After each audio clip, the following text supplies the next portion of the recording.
M&M came out with their numbers, the April auto sales numbers, that is. Vivek Nair, Senior Vice President, Marketing at Automotive Division of M&M, joins in on the show. Vivek, hi, afternoon. First, if you could walk us through the sales of Scorpio as well as Bolero.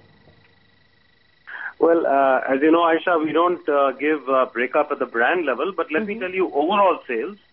So overall sales have grown 27% for us at 40,719 units. And if I tell you the personal UVs and, the Verito sales, that's grown 33%. So, our personal portfolio is strong and robust, and the growth continues to happen. Vivek, the other point, of course, is, which, a lot of analysts as well have been talking about, with the launch of Maruti Ertiga and other peers launching low-priced SUVs, do you think sales growth for XUV 500 as well as Scorpio are going to slow down going forward, or is that not a concern for you guys? Well, XUV 500 is a different price segment, as you would know. So we are talking, 12, 13 lakhs kind of price point, and that's above the Scorpio. And our source of business is also from brands which are above the Scorpio, so in terms of pricing. So I don't think that any of the recent launches will have any impact on XUV 500. The good news for us is that XUV 500 has not cannibalize even our existing portfolio. So Bolero, Scorpio, Xylo, continue to do well. They are strong brands, and there's minimum cannibalization that we've had from the XUV 500 launch, and we've managed to source volume from competition actually. So that's a good sign. And I may also add that even our four-wheeler small commercial vehicle portfolio, which is both passenger and load, is growing 37%. So actually growth has come all across. Right. But Vivek, there have been some discounts for passenger car market. For example, Maruti has been taking that, and that has been at an all-time high to bump up their volumes. Does that in any way put pressure on you guys for a pricing cut?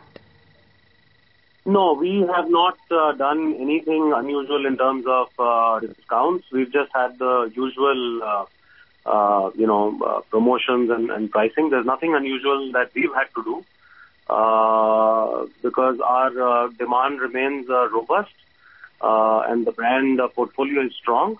Having said that, we are cautious because the industry scenario is not that positive. We are outperforming the industry.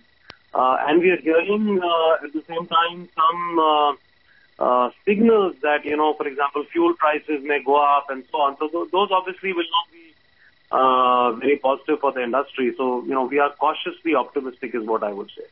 What about your tractor sales? Because they've come down by about 9% on year-on-year versus a 12% decline in the month of March. When can we see tractor sales actually stabilize?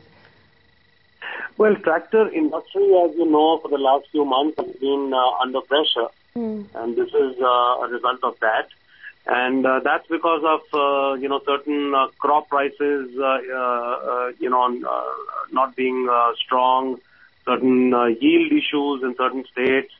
So, the industry in tractors is not doing too well at the moment, and it's difficult to say when this situation will turn around. But can the pressure continue only in the near term, or do you think the entire fiscal we are going to see some pressure for tractors per se? Well, we don't predict that much out into the future, so we'll have to wait and see. Obviously, there are strategies that, we will put in place to, ride things out. But, we don't make any future predictions, as you know. Vivek, one last question about your exports, because they too have slowed down by a good 18% on a year-on-year basis. What's the reason for that? Well, on the export front, it's a one-off issue. There were some delayed shipments which has affected the number this month. So it's a one-off issue that I don't think that's something to be concerned about.